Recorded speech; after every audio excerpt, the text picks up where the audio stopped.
എല്ലാവർക്കും നമസ്കാരം. ഇന്ന് രാവിലെ കേരളത്തിൽ 12 ഇടത്ത് ഇഡിയുടെ റെയ്ഡ്. കേരളത്തിൻ്റെ മുൻ മുഖ്യമന്ത്രിയും ഇപ്പോഴത്തെ പ്രതിപക്ഷ നേതാവുമായ സഖാവ് പിണറായി വിജയൻ്റെ കണ്ണൂരുള്ള വീട്, തിരുവനന്തപുരത്തുള്ള വാടക വീട്, മുൻ മന്ത്രിയും സഖാവ് പിണറായി വിജയൻ്റെ മരുമകനുമായ മുഹമ്മദ് റിയാസിൻ്റെ കോഴിക്കോടുള്ള വീട്, അങ്ങനെ ഒരു 12 ഇടത്താണ് ഇഡിയുടെ റെയ്ഡ്. ചില കേസുകളുമായി ബന്ധപ്പെട്ടാണ് ഇഡി റെയ്ഡ് നടത്തുന്നത്. ഈ റെയ്ഡ് വാർത്ത അറിഞ്ഞോടുകൂടി സഖാക്കളും പാർട്ടി നേതാക്കന്മാരും ഒക്കെ സഖാവ് പിണറായി വിജയന്റെ വീട്ടിലേക്ക് എത്തുന്നു.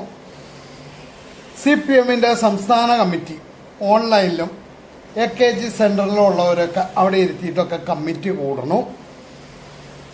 പിണറായി വിജയന്റെ വീടിന്റെ അവിടെ എത്തിയ സഖാക്കള്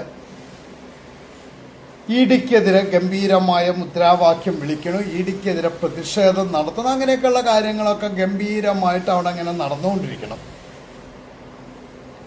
BJP സർക്കാർ, കേന്ദ്രം ഭരിക്കുന്ന BJP സർക്കാർ CPM-നെ തകർക്കാൻ വേണ്ടിയാണ് സഖാവ് പിണറായി വിജയനെ വളഞ്ഞിട്ട് ആക്രമിക്കുന്നത്. കേരളത്തില് എന്താ പറയുക, BJPക്ക് വളരണമെങ്കിൽ മതനിരപേക്ഷത രാഷ്ട്രീയ കക്ഷിയുടെ തലയ്ക്ക് തന്നെ അടിക്കണം. അങ്ങനെയാണ് സഖാവ് പിണറായി വിജയന്റെ വീട് ഇഡി റെയ്ഡ് നടത്തണം. ഇങ്ങനെയൊക്കെയാണ് CPM-ന്റെ നേതാക്കന്മാരുടെ പ്രസ്താവനകളും അണികളുടെ പ്രകടനമൊക്കെ. BJPക്കാർ കേരളത്തിൽ വളരാൻ വേണ്ടിയിട്ട്, CPM-നെ തകർക്കാൻ വേണ്ടിയിട്ടാണ് സഖാവ് പിണറായി വിജയന്റെ വീട് റെയ്ഡ് ചെയ്യണത്, ഇഡി റെയ്ഡ് നടത്തുന്നത്. സഖാവ് പിണറായി വിജയൻ തകർന്നാലേ ഇവിടെ CPM തകരും, അപ്പം പിന്നെ BJPക്ക് വളരാം. അങ്ങനെയുള്ള കാര്യങ്ങൾ പലതുമാണ് അവർ പറഞ്ഞുകൊണ്ടിരിക്കുന്നത്. നല്ല കാര്യം. ഈ പറയുന്ന സഖാക്കളോട് പറയട്ടെ, രാഹുൽ ഗാന്ധി കേന്ദ്രത്തിൽ എങ്ങനെയാണോ BJPക്ക് ഐശ്വര്യമായിട്ടുള്ളത്, അതേപോലെ തന്നെയാണ് കേരളത്തിൽ സഖാവ് പിണറായി വിജയനും BJPക്ക് ഐശ്വര്യം തന്നെയാണ്. അത് മനസ്സിലാക്കുക.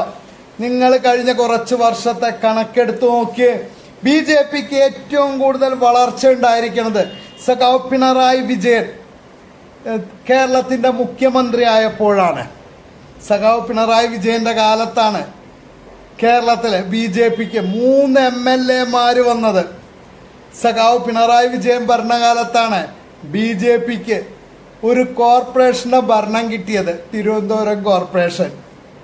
അതുപോലെ തന്നെ സഖാവ് പിണറായി വിജയന്റെ ഭരണകാലത്താണ് BJPക്ക് കേരളത്തിൽ നിന്ന് ഒരു MP ഉണ്ടായിട്ടുള്ളത്, സുരേഷ് ഗോപി തൃശ്ശൂരിൽ നിന്ന്. എല്ലാം സഖാവ് പിണറായി വിജയന്റെ ഭരണകാലത്താണ്. BJPക്ക് ഏറ്റവും കൂടുതൽ വളർച്ച സഖാവ് പിണറായി വിജയന്റെ ഭരണകാലത്താണ് കേരളത്തില്. അതുകൊണ്ട് പൊന്മുട്ടയിടുന്ന താറാവിനെ ഒരിക്കലും കൊല്ലില്ല എന്ന് പറഞ്ഞ പോലെ പിണറായി വിജയൻ BJPയുടെ ഐശ്വര്യമാണ്, കേരളത്തിന്റെ BJPയുടെ ഐശ്വര്യമാണ് സഖാവ് പിണറായി വിജയൻ. അതുകൊണ്ട് ഒരിക്കലും അറിഞ്ഞുകൊണ്ട് BJPക്കാര് ഉപദ്രവിക്കില്ല. പിന്നെ നിയമത്തിന്റെ വഴിക്ക് പോകും, അത് വേറെ കാര്യം. നിയമത്തിന് അതിൻ്റെതായ വഴിക്ക് തന്നെ പോയിരിക്കും സഖാക്കളെ. അതിന് നിങ്ങളിങ്ങനെ ഇഡി റെയ്ഡ് വരുത്തുമ്പോഴും കാര്യങ്ങളൊക്കെ വരുമ്പോൾ ഇങ്ങനെ ആക്രോധിച്ച് മുദ്രാവാക്യമൊന്നും വിളിച്ചിട്ടൊന്നും കാര്യമില്ല. അതാണ്, മടിയിൽ കനയില്ലെങ്കിൽ പിന്നെ നിങ്ങൾ എന്തിനാ പേടിക്കണേ? കോടതിയുണ്ട്, കേസിന്റെ വഴിക്ക് പോട്ടെ. നിങ്ങൾ എന്തിനാ ഇഡിയൊക്കെ വെല്ലുവിളിച്ചുകൊണ്ടൊക്കെ ഇങ്ങനെ മുദ്രാവാക്യമൊക്കെ വിളിച്ചുകൊണ്ട് നടക്കണം? നിങ്ങളുടെ പിണറായി വിജയന്റെ കൈ ശുദ്ധമാണ്. പിണറായി വിജയന്റെയും മകള് വീണയുടെയും മരുമകൻ മുഹമ്മദ് റിയാസിന്റെയും ഒക്കെ കൈ ശുദ്ധമാണ്. പിന്നെ എന്തിനാ നിങ്ങൾ പേടിക്കണേ? നിങ്ങളുടെ പിണറായിയുടെ ഒന്നും മടിയിൽ കനമില്ല. അതുകൊണ്ട് നിങ്ങൾ ഇഡിക്കെതിരെ മുദ്രാവാക്യമൊന്നും വിളിച്ച് വലിയതൊന്നും ആക്കേണ്ട ആവശ്യമില്ല. കൈ ശുദ്ധമായുള്ളവർ പേടിക്കേ വേണ്ട. അതുകൊണ്ട് ആ റെയ്ഡ് ആ വഴിക്ക് നടന്നു പോട്ടെ. അതൊന്നും വലിയ കാര്യമാക്കൊന്നും വേണ്ട സഖാക്കളെ. എല്ലാവർക്കും നമസ്കാരം.